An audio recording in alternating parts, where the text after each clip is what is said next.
அனைவருக்கும் வணக்கம். முதல்ல நம்ம வீடியோவ பார்க்குறவங்க, மறக்காம சப்ஸ்கிரைப் பண்ணிக்கோங்க. அப்பதான் நம்ம வீடியோ தொடர்ந்து உங்களுடைய யூடியூப் பேஜஸ்க்கு வந்து டிஸ்ப்ளே ஆகும். இப்ப முதல்ல பார்ப்போம். தமிழில் சிறந்த சிறுகதைகள் 13 என்ற நூலை எழுதியவர் யார்? சிறந்த சிறுகதைகள் 13 என்ற நூலை எழுதியவர் வல்லிக்கண்ணன் ஆவார். முல்லை நிலத்திற்குரிய பெரும்பொழுது எது? முல்லை நிலத்திற்குரிய பெரும்பொழுது கார்காலம்.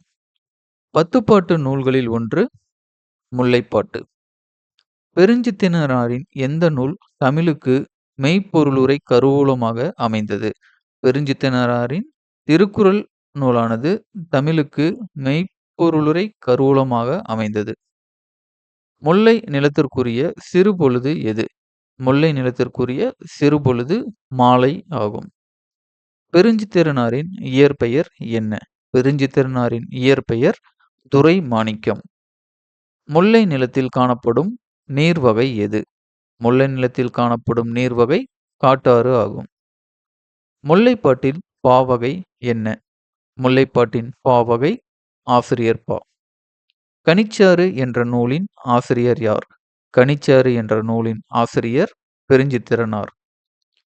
நிரல்நிறை பொருள்கோள் எத்தனை வகைப்படும்? நிரல்நிறை பொருள்கோள் 2 வகைப்படும். 1949ஆம் ஆண்டு பால்காவில் இருந்து கங்கை வரை என்ற நூலை தமிழில் மொழிபெயர்த்தவர் யார்? 1949ஆம் ஆண்டு வால்காவில் இருந்து கங்கை வரை என்ற நூலை தமிழில் மொழிபெயர்த்தவர் கணமுத்தையா. பாவின வளர்ச்சிக்கு வித்திட்ட நூல் எது? பாவின வளர்ச்சிக்கு வித்திட்ட நூல் சிலப்பதிகாரம். வீரமாமுனிவர் அருளப்பனுக்கு தன் காப்பியத்தில் என்ன பெயரிட்டுள்ளார்? வீரமாமுனிவர் அருளப்பனுக்கு தன் காப்பியத்தில் கருணையன் என்ற பெயரை இட்டுள்ளார். வீரமாமுனிவர் முனிவர் அவருடைய நூலில் அருளப்பன் அவருக்கு வந்து தமிழில் கருணையன் அப்படிங்கிற ஒரு பெயரை இட்டிருக்கிறார். நதியின் பிழையென்று நறும்புலின் புனலின்மை அன்றோ என்ற வரியை கூறியவர் யார்? இந்த வரியை கூறியவர் கம்பர். பெருங்குணத்து காதலால் என்று அழைக்கப்படுபவர் யார்? பெருங்குணத்து காதலால் என்று அழைக்கப்படுபவர் கண்ணகி. சதாவதனம் என்ற கலையில் சிறந்து விளங்கியவர் யார்? சதாவதனம் என்ற கலையில் சிறந்து விளங்கியவர் செய்குத்தம்பி பாவலர். எல்லாவற்றையும் கொடுப்பவன் என்று மலையமான் திருமுடிக்காரியை பாராட்டியவர் யார்? எல்லாவற்றையும் கொடுப்பவன் என்று மலையமான் திருமுடிக்காரியை பாராட்டியவர் கபிலர். வாழ்விக்க வந்த காந்தி என்ற பிரெஞ்சு மொழியில் வந்த காந்தி வாழ்க்கை வரலாற்றினை தமிழாக்கம் செய்தவர் யார்? வாழ்விக்க வந்த காந்தி என்ற பிரெஞ்சு மொழியில் வந்த காந்தி வாழ்க்கை வரலாற்றை தமிழாக்கம் செய்தவர் ஜெயகாந்தன். உலக நாகரிக வளர்ச்சிக்கும் பொருளியல் மேம்பாட்டிற்கும் மொழிபெயர்ப்பும் ஒரு காரணமாகும் என்றவர் யார்?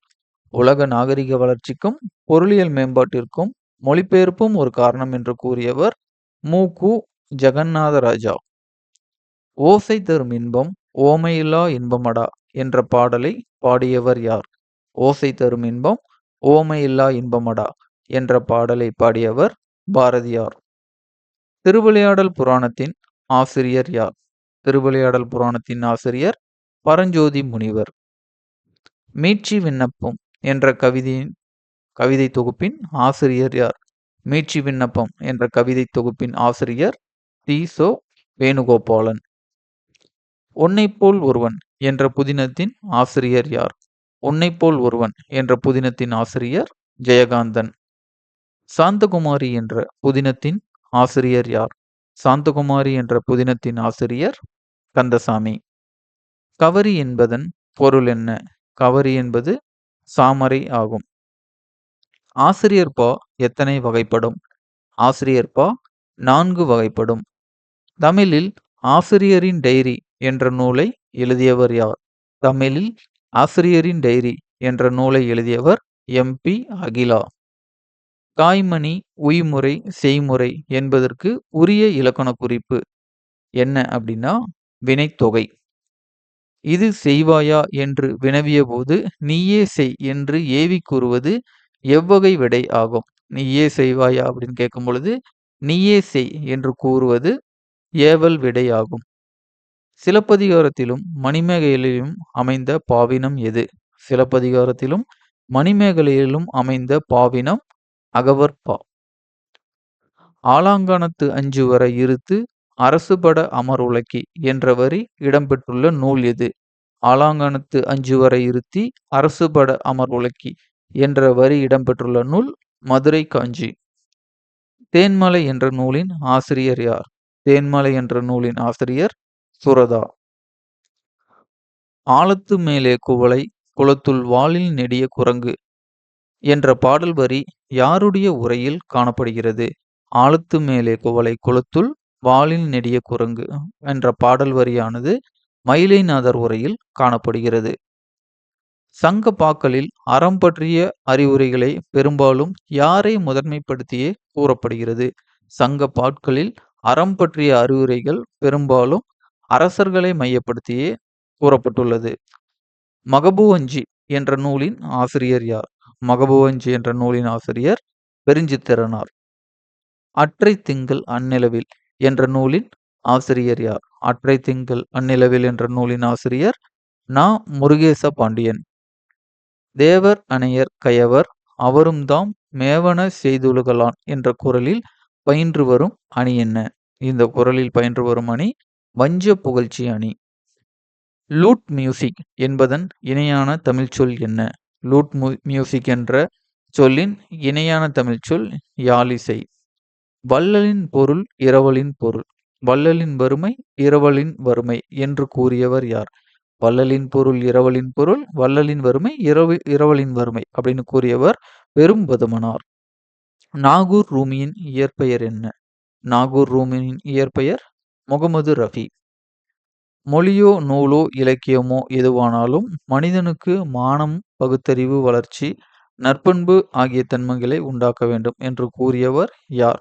எவ்வாறு கூறியவர்? பெரியார். தமிழ் பழமொழிகள் என்ற நூலின் ஆசிரியர் யார்?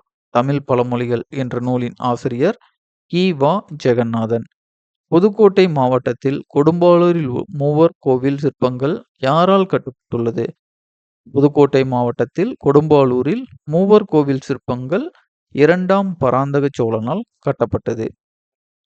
பிரெஞ்சு இலக்கிய கழகத்துக்கு தனது 15வது வயதில் கவிதைகளை அனுப்பியவர் யார்?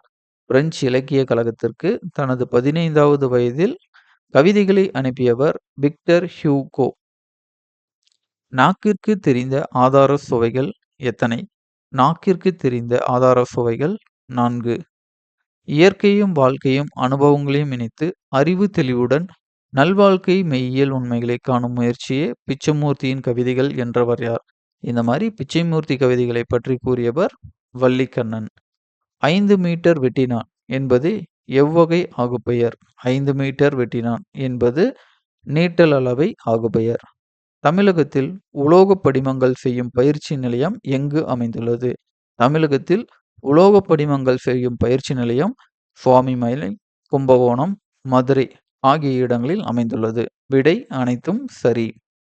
வாழ்க்கையில் அடிப்படை தேவைகளுக்கு அடுத்த இடம் புத்தக சாலைக்கு தரப்பட வேண்டும் என்று கூறியவர் யார்? வாழ்க்கையில் அடிப்படை தேவைகளுக்கு அடுத்த இடம் புத்தக சாலைக்கு தரப்பட வேண்டும் என்று கூறியவர் அறிஞர் அண்ணா. அருணன் சுப்பையா திருநெல்வேலி மாவட்டத்தில் ஏர்வாடிக்கு அருகில் டேஸ் எனும் ஊரைச் சேர்ந்தவர். அருணன் சுப்பையா திருநெல்வேலி மாவட்டத்தில் ஏர்வாடிக்கு அருகில் போதைச்சேரி என்ற ஊரை சேர்ந்தவர். ஸோ இன்னைக்கு 50 கொஸ்டின், அதுக்கான ஆன்சர் பார்த்துட்டோம். அடுத்த வீடியோவில் இதே மாதிரி முக்கியமான கொஸ்டின் ஆன்சர் பார்ப்போம். நம்ம வீடியோ முத பார்க்குறீங்க அப்படின்னா இந்த சேனலில் மறக்காமல் சப்ஸ்கிரைப் பண்ணிக்காங்க. நன்றி, வணக்கம்.